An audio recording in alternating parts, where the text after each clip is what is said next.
119 sur YouTube. Un peu de retard aujourd'hui, mais je vous l'avais annoncé, beaucoup de choses ce matin, mais on est au rendez-vous pour ensemble ouvrir la presse internationale. En deux temps, on va parler tout d'abord des clubs, puis de l'Euro. On est à J-10. En tête de gondole des clubs, c'est lui, l'Argentin Kun Agüero, qui rejoint donc le Barça à la une de toute la presse catalane. Le Killer Kun et la famille Culé. L'ensemble des joueurs, les socios se réunissent sous ce terme. Kun Culé, il est là, l'Argentin, pour rejoindre. Ça a été une journée absolument folle, également dans les colonnes de Marca. Ya está aquí, ça y est, il est là, 33 ans, 10 années passées du côté de Manchester City. Il est la première pierre du nouveau projet du président Laporta. On l'attendait, pourquoi? Parce que Luis Suarez, vous le savez, est parti, avec réussi du côté de l'Atlético Madrid, vainqueur de cette Liga. Il manquait quoi? Il manquait la poudre, la pólvora offensive. Est-ce bien lui? Est-ce lui qui va pouvoir apporter ça de nouveau? Là est la grande question. C'est un contrat de 2 ans jusqu'en 2023, une clause à 100 millions d'euros. En attendant, c'est un bon coup, ça, pour espérer garder Lionel Messi. Vous le savez, on est en pleine renégociation de contrat avec l'Argentin. Les deux hommes se connaissent parfaitement. Ils vont jouer des matchs décisifs là avec la sélection argentine. Voilà un bon coup pour le Barça pour espérer le garder. Journée folle dans les colonnes de Sport. Quand j'étais petit, je me suis toujours dit que j'allais un jour jouer ici. Voilà son message fort. Présentation avec le président Laporta. Présentation du nouveau maillot. Au passage, apparition du nouveau directeur sportif. Première apparition publique de Matteo Alemany. Pour les connaisseurs de la Liga, il était notamment du côté de Valence. Il n'était pas encore apparu publiquement. Eh bien, le voici pour la première fois pour la présentation du Kun Agüero. Je vous parlais de journée folle. Regardez, ici, 10h32, la visite médicale. 18h46, la signature. 19h07, présentation au Camp Nou. 19h52, présentation de ce maillot. Un rythme frénétique en mode tango argentin, bien évidemment, l'arrivée du Kun Agüero. En marche, le mercato catalan avec Emerson, vous le savez, qui était au Barça, qui était parti du côté du Betis. On le rapatrie autour de 7-8 millions d'euros, position de latéral qui peut être intéressante. Et en attendant, on nous parle également de contact entre le Barça et Manchester City concernant Sergi Roberto, le petit couteau suisse, plaît à Guardiola. Il pourrait partir dans les prochains jours côté Man City. Dernière info Barça. Ça, attention. Regardez, Ronald Koeman, vous le savez, on est dans les jours décisifs, là aussi, pour savoir si le président Laporta le garde, oui ou non. Ça, c'est une photo qui a été prise récemment à l'aéroport. Il était de retour, passé quelques jours du côté des Pays-Bas. Il est ici avec sa compagne. Il va ensuite partir en vacances maintenant qu'il est revenu à Barcelone. Mais durant cette période, il va bien entendu échanger avec le président Laporta qui va lui dire si oui ou non, il reste au Barça. C'est la semaine clé pour Ronald Koeman. Lui devrait partir. Miré Pjanic, vous vous en souvenez de ce fameux troc avec la Juventus de Turin. Arthur avait quitté le Barça, direction la Juve, dans le sens inverse. Pjanic était arrivé en Catalogne. Ça ne marche pas, ça n'a pas marché. Et il pourrait retourner à la Juve. Pourquoi? Parce que son copain Max Allegri, avec qui ça avait fonctionné à la une de Tuttosport, regardez, Pjanic avait encore là le maillot de la Juventus de Turin. Les deux hommes se sont appelés et l'ami Max Allegri aimerait bien revoir Pjanic revenir pour son milieu de terrain. Ça peut être une très bonne piste pour le Barça, à faire à suivre dans les prochains jours. On va filer maintenant du côté du Real Madrid. L'énorme agitation après la lettre envoyée, publiée par Zinedine Zidane, publique, c'était hier à la une du quotidien AS. Allez jeter un coup d'œil sur la revue de presse d'hier sur YouTube, vous comprendrez absolument tout. Il a été une lettre pour marquer son amour pour le Real Madrid, mais également une lettre à charge contre le président Florentino Pérez. Réaction immédiate du Real Madrid à la une de Marca. Le Madrid meurtri, vous le voyez, et l'autocritique, point d'interrogation. Ça, c'est l'organigramme de direction qui pose la question à Zizou avec cette photo d'illustration. C'était une photo lors du premier départ de Zizou en tant que coach. En tout cas, c'est clair. On nous parle de fracture. Rien ne va plus entre les deux parties, entre Zizou et le Real Madrid. Dans les pages intérieures de Marca, une surprise douloureuse pour le président Florentino Pérez. Au registre des réjouissances, parce qu'il y en a également durant ces dernières heures, plusieurs choses. La première ici, regardez, c'est sur les comptes officiels de David Alaba, nouveau joueur du Real Madrid. Là aussi, la première pierre du nouveau projet de Florentino Pérez, le défenseur international autrichien qui a sur ses comptes, c'est une petite vidéo, j'en ai fait une capture, il a porté ce maillot du Real Madrid pour saluer là aussi le peuple madrilène. Côté Real également, regardez, l'UEFA Champions League a dressé son équipe type au terme de cette édition de la Ligue des Champions. Un groupe de 23 formés selon leurs experts. Voici les meilleurs et 3 Madrilènes, Courtois, Modric et Benzema figurent parmi ce groupe de 23. Je vous ai ouvert ce groupe, il est là, prenez le temps de le regarder. Bien évidemment, il y a également des joueurs du Paris Saint-Germain avec du Marquinhos qui est ici, du Mbappé et du Neymar. Et une grosse ossature, et c'est logique, avec Chelsea, champion d'Europe, je pense notamment à N'Golo Kanté qui est ici pour souvenir. Regardez les deux Chelsea champions d'Europe, ici 2021 et donc ici en 2012. Vous vous en souvenez, avec Didier Drogba, avec David Luiz, avec Petr Cech, c'était le grand Chelsea également, bravo à eux. Et ça, c'est à voir sur les réseaux sociaux. Petite information encore côté Liga, regardez, ce changement de style, c'était à voir dans les colonnes de Marca, c'est pour l'Atlético Madrid. Changement de style, pourquoi? L'Atlético était toujours reconnu pour être une équipe défensive. C'est moins le cas cette année. Sur les registres défensifs, l'Atlético était moins bon que les saisons précédentes. Ils ont pallié ce manque avec une plus grosse possession. Regardez, de toute la session El Cholo Simeone, depuis qu'il est arrivé en 2012, la possession cette année était à 52,02. C'est la plus grosse possession de toute cette ère, vous le voyez, côté Atlético Madrid. Du coup, il y a des joueurs qui ont empathie de cette possession, des joueurs plus défensifs comme Kondogbia ou Torreira, qui ont été on dit en espagnol, perjudicados, qui ont porté préjudice, voilà, pour ces nouvelles idées de jeu côté Atlético Madrid. C'est à noter, c'est une data très intéressante dans le jeu de l'Atlético Madrid. Je vous emmène maintenant en Italie avec une question. Lukaku va-t-il rester à l'Inter, les amis? Lukaku va-t-il rester à l'Inter? Ça sonne de tous les côtés dans sa tête. C'est à la une de la Gazzetta dello Sport. Il se prépare bien évidemment avec la sélection belge pour l'Euro et justement la presse belge nous dit qu'il est tiraillé entre Milan, l'Inter, et Londres. Parce que Thomas Tuchel le veut, les amis. Chelsea serait intéressé par Lukaku. Que va faire Simone Inzaghi, le nouveau coach de l'Inter? Va-t-il réussir à faire entendre la famille Zhang, l'actionnaire, de capitaliser et rester sur l'ami Lukaku? C'est une grande question aujourd'hui à la une de la presse italienne. Dans les pages intérieures, on nous montre tous les hobbies de Lukaku et notamment la musique, le DJ Romelu. Regardez cette photo ici, il est avec monsieur Jay-Z, le grand producteur de musique. Romelu Lukaku restera-t-il, oui ou non, du côté de l'Inter? C'est l'une des grandes questions aujourd'hui à la une de la presse internationale. Du côté de la Juventus de Turin, lui est en train de travailler sur son nouveau projet, l'ami Allegri, le petit coup de fil, vous l'avez vu tout à l'heure, à Miré Pjanic éventuellement. Qu'est-ce qui va se passer? C'est en plusieurs temps, il y en a 6. Cristiano, va-t-il rester, oui ou non? Vraisemblablement, on va rester sur les casse-cites derrière, entre Bonucci et Chiellini. Ils devraient rester, les deux hommes. Quel schéma tactique? Là aussi, on s'interroge. Dybala, va-t-on réussir, oui ou non, à le prolonger? Il en fait la pierre angulaire de son projet, l'ami Allegri. Quels sont les joueurs vers la voie de sortie pour capitaliser et faire du cash? Ça aussi, c'est une question, et notamment pour aller chercher des nouveaux joueurs comme Locatelli, l'autre milieu de terrain, l'homme de Sassuolo. Je vous en ai parlé également hier. Le projet Allegri est en train de se mettre en place avec, oui ou non, Cristiano, affaire à suivre. Là aussi, c'est notre véritable feuilleton.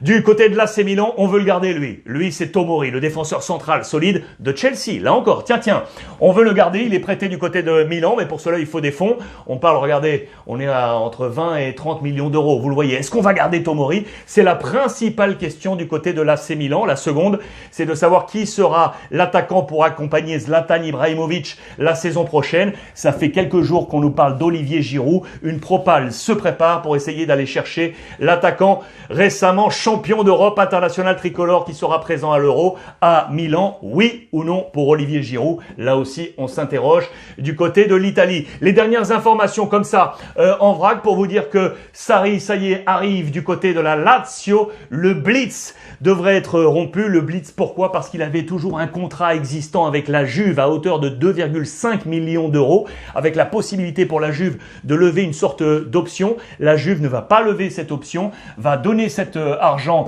qui était prévu dans le contrat sous 48 heures à l'ami Sarri, et du coup la Lazio va pouvoir enregistrer l'arrivée de son nouvel entraîneur, sauf surprise de dernier moment. Et c'est possible, vous le savez, en Italie. Et regardez, en parlant de surprise, et si l'ami Donnarumma, qui devait filer à la Juventus, quitter Milan, finalement répondait OK à l'ami Mourinho. Le petit signe de téléphone comme ça, regardez, et l'ami Donnarumma qui regarde son portable. Les deux hommes auraient communiqué Tout reste possible. Donnarumma à Rome, est-ce que vous y croyez? Oui ou non? On échange via le hashtag Ruiz Club sur l'ensemble des réseaux sociaux. Petite info portugaise également pour vous montrer plusieurs choses. Vinicius, l'attaquant de Benfica qui était prêté du côté de Tottenham. Tottenham n'a pas levé l'option d'achat, vous le savez. Et Benfica se posait la question, est-ce que le vendre? Oui ou non? Ou le conserver pour jouer les phases premières de la Ligue des Champions? Vraisemblablement à la une de Abola. Pour l'instant, on pourrait le garder. Affaire à suivre, rien n'est joué. Et un homme que vous connaissez, Rony Lopez, l'ancien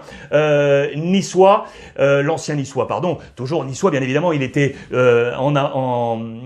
appartenait à Séville, acheté du côté de l'AS Monaco, c'était en 2019 pour 25 millions d'euros et ensuite prêté du côté de Nice. Vraisemblablement, Séville ne veut pas le garder. Voilà le nouveau point de chute possible, ce serait Benfica. Benfica possible comme nouveau point de chute de l'ami Rony Lopez. Information au Portugal. La dernière information club à vous montrer, elle est ici avec Lewandowski qui a donc reçu le soulier d'or, le meilleur buteur européen avec ce classement qui est ici. Je vous l'ai grossi. Il est number one avec 41 buts marqués au total cette année. C'est absolument prodigieux. Le podium avec Messi et Cristiano Ronaldo. On va ouvrir maintenant la page équipe de France, les amis, et l'Euro. J-10 avant le démarrage de l'Euro, vous le savez, et une grande question. Que va faire Didier Deschamps demain pour le match de préparation face au Pays de Galles sur le plan offensif? Va-t-il aligner Mbappé avec l'ami Karim Benzema? C'est la grande question à la une de la Provence avec un entretien exclusif pour nos copains de Marseille. Un Deschamps franc-jeu qui répond à toutes les questions de nos confrères. Beaucoup de choses et notamment avec une teinte olympique de Marseille. Vous pouvez vous en douter avec une question autour de Flo Thauvin qui ne fait pas partie de cet effectif qui était présent à la Coupe du Monde. Réponse de Didier Deschamps. Florian Thauvin est capable de mieux faire. Il y a beaucoup de choses. La hiérarchie est établie pour les gardiens de but. Chaque joueur va se mettre au service de l'équipe. Ça, c'est la question autour de Karim Benzema et du système offensif opté par Didier Deschamps. On parle également de la bulle sanitaire. Il ne faut perdre personne en route. Il faut respecter ces consignes pour garder tout le monde au chaud jusqu'au démarrage de l'Euro et ne perdre personne. Vous l'aurez compris. Laisser une trace n'est pas mon moteur. Il joue la notion collective. Didier Deschamps dans cet entretien avec nos confrères de la Provence. On attend quoi? On attend donc ça vers un trio magique. Va-t-il le faire, Didier? Va-t-il le faire pour ce grand match face aux Pays-Bas? Demain, match très très attendu face au Pays de Galles, avec donc Karim Benzema, Antoine Griezmann et Kylian Mbappé. Qu'est-ce que vous en pensez, vous, à la maison? Est-ce que vous pensez qu'il va mettre les trois ensemble? Également un entretien très très bon autour de Léo Dubois, le Lyonnais qui mérite sa place selon lui. Il revient sur son apparition dans la liste de Didier Deschamps. Il défend son positionnement et parle de son avenir et de sa trajectoire durant cette saison. C'est sous la plume de Vincent Garcia, à lire dans les colonnes de l'équipe également. Dans le Parisien aujourd'hui en France, on nous parle de ça. Regardez, c'est également la prime. Ça y est, on a conclu les primes du côté du staff des Bleus avec le président Noël Le Graët de la 3F. Vous le voyez bien, les Bleus peuvent viser les 340 000 € de primes par joueur en cas de réussite finale si on va au bout et en cas de parcours sans tâche. Voilà qui serait une bonne prime pour les joueurs de l'équipe de France. En marche, je vous montre juste ça là. Regardez, on s'interroge sur l'avenir de Pochettino côté le Parisien aujourd'hui en France. 5 mois après son arrivée, à quoi joue Pochettino? Le silence du coach, ouvert à des négociations avec d'autres clubs, interroge l'environnement du PSG. Personne ne sort gagnant de ce flou actuel. Vous le savez, on parle notamment de Tottenham et du Real Madrid. Enfin, en parlant de l'équipe de France, aïe, ce quoi qui fait mal là. Ce sont les espoirs qui sont tombés. C'était hier les quarts de finale de l'Euro Espoir U21. Donc, la formation de Sylvain Ripoll. Les amis, ils ont été piégés au tout dernier moment face aux Pays-Bas. 2-1 pour les Pays-Bas à l'ultime seconde. À l'ultime seconde, les Bleus sont tombés alors que Upamecano avait ouvert la marque. Égalisation et défaite en toute fin de match. Voici ce tableau avec les demi-finales. D'un côté, l'Espagne face au Portugal et donc les Pays-Bas face à l'Allemagne qui s'est qualifiée au tir au but face au Danemark. Le tableau final de cet Euro Espoir, je vais y arriver, c'est un gros couac ça pour l'équipe de France de Sylvain Ripoll. Regardez, les Italiens sont donc éliminés également, mais la tête haute, cela n'aura pas suffi. C'est un gros couac également pour l'Italie. Mancini aura un œil sur ses espoirs. Il a quasiment, ça y est, vous le savez, constitué son groupe pour l'Euro, mais il a encore des incertitudes. incertitudes. Ça, c'est dans les colonnes de la Gazzetta dello Sport. Et notamment, quel sera le numéro 9 titulaire de l'équipe italienne? Deux choix possibles, Belotti ou Ciro Immobile. Torino ou la Lazio. Qu'en pensez-vous là aussi? Envoyez-moi vos arguments via le hashtag Ruiz Club. Quel sera le choix de Mancini qui va ouvrir, vous le savez, 7 euros? Il y a aussi des doutes du côté de la sélection espagnole. Los debates nacionales, avec plusieurs choses. Qui sera le gardien de l'équipe d'Espagne? Qui sera le latéral droit? Qui seront les défenseurs centraux maintenant que Sergio Ramos n'est plus là? Là aussi au milieu de terrain et sur le flanc de l'attaque, il y a beaucoup d'incertitudes autour de Luis Enrique et de son capitaine Sergio Busquets, le Catalan. Les doutes autour de la sélection espagnole. On passe maintenant à la sélection belge. Là, il y a plein de choses aussi croustillantes. Avec Eden Hazard qui est à la une.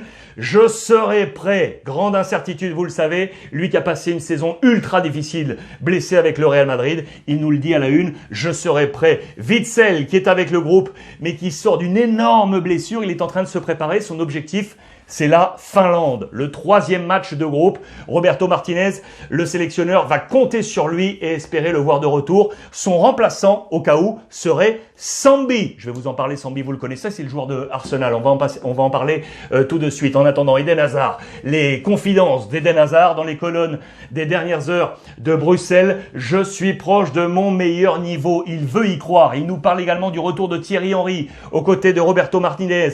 Henry nous apporte une plus-value. Je vous en ai parlé là aussi hier, et notamment auprès de Lukaku. Il est son coach particulier à l'attaquant de la sélection belge. Je suis proche de mon meilleur niveau, mais il faut que j'enchaîne. Ça, c'est dans les colonnes du soir ce matin, alors que dans le même temps, dans les colonnes de Marca, je ne me vois pas quitter le Real Madrid. Attention, il fermerait la porte de sortie. On avait parlé éventuellement d'un retour du côté de Chelsea. Vraisemblablement, il resterait au Real Madrid. Eden Hazard, l'ami Roberto Martinez qui s'inquiétait, vous le savez, pour l'ami Kevin De Bruyne avec le nez fracturé, l'orbite oculaire également avec ce choc face à Rudiger en finale de Ligue des Champions. Il n'est pas sûr que Kev soit là pour le début de la compétition. Ça, c'est une affaire à suivre. Et puis, je vous parlais tout à l'heure de Sambi. C'est lui, Sambi Lokonga. Vous le savez. Je vous disais tout à l'heure Arsenal. Arsenal est à l'affût. Pardon, il n'est pas joueur d'Arsenal encore.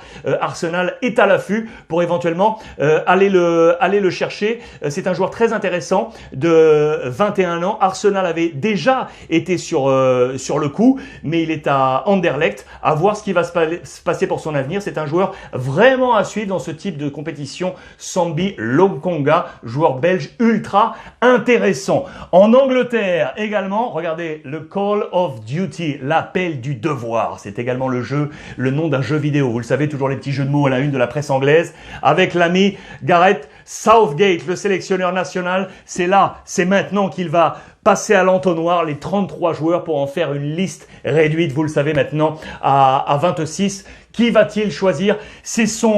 C'est le plus mauvais côté de son boulot. Il le dit, il déteste ça. Voilà ce qu'il avait parfois poussé à ne pas accepter ce poste de sélectionneur. Il n'aime pas faire ses choix. Mais là, il est face à ses responsabilités. Les prochaines heures, la capitale pour l'ami Gareth Southgate. Et puis en marge, regardez, on parle de transfert également ici avec Manchester City qui veut faire venir, vous le savez, l'ami Kane de Tottenham. Eh bien, pour venir le chercher, Harry Kane, on serait prêt à vendre Sterling plus Jesus plus du cash pour faire venir Harry Kane, l'un des grands feuilletons de cet été, à n'en pas douter, du côté du mercato. Dernière petite information à vous livrer, elle est ici. La prochaine, regardez, la Coupe du Mépris au Brésil. La Copa América va donc se dérouler au Brésil. Ça devait se jouer en Colombie. Gros problèmes sociaux du côté de la Colombie, une énorme crise sociale. Ça devait se jouer en Argentine, prise totalement par la Covid. Et finalement, le Brésil a dit OK. La CONMEBOL a dit OK, ça va se jouer au Brésil, alors que là aussi, la crise sociale, alors que là aussi, la Covid fait ses ravages. Et bien pour autant, le président Bolsonaro a réussi son coup. La coupe va se jouer au Brésil dans ces prochains jours, vous le savez, donc avec Lionel Messi. Pour terminer cette édition, je vous pose une question, d'après vous. Quel sera le numéro là sur le maillot de Kun Agüero? Donnez-moi votre avis. Quel sera le numéro de Kun Agüero côté maillot Barça? On se répond sur les réseaux sociaux via le hashtag Ruiz Club, on se suit sur la chaîne YouTube et puis on se retrouve très très vite les amis. Merci de votre fidélité, encore désolé pour ce retard et on se retrouve rapidement et n'oubliez pas, comme tous les jours, profitez des vôtres.